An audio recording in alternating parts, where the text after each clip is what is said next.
Nabi sendiri suruh, innama syifa'ul 'ayyi as-su'al.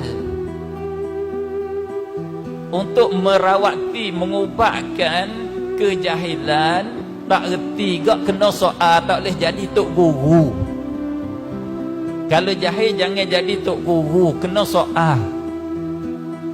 Nabi nak kata begini kepada seorang sahabat dia, merupa wak gambar jadi tok guru, sedangkan dia tak pandai.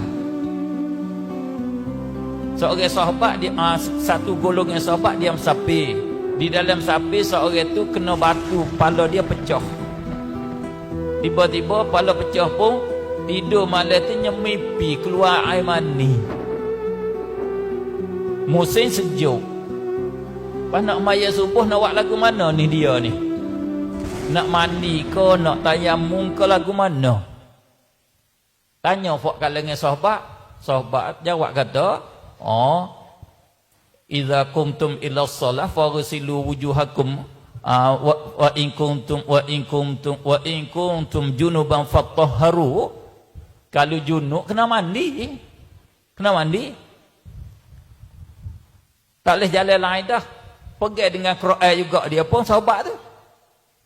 Bila mandi musim sejuk, kepala luka, mati orang tu. Mati. Jangan main mandi musim sejuk mati. Orang tak luka kepala pun kalau hidup musim sejuk dekat-dekat nak mati. Sejuk. Air dia sejuk lebih pada air tujing lagi musim sejuk. Bukan kalau orang Eropah kan kadang-kadang hidung patah musim sejuk. Dia kerah. Jadi supaya air batu lah tujing kan duk ini. Gi tepuh gosok hidung patah hidung. Musim sejuk dia bahaya. Bila mati siapa khabar pada Rasulullah? Rasulullah kata qatalahullah.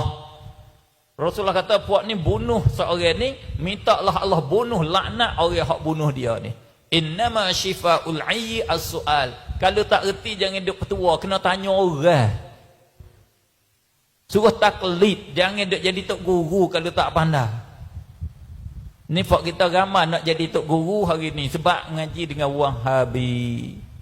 Hak ni tak ada hadis, hak ni tak ada hadis, ni tak ada Quran, ni tak ada bid'ah dalalah. Alinnya nampak. Dak itu jahil nama dia.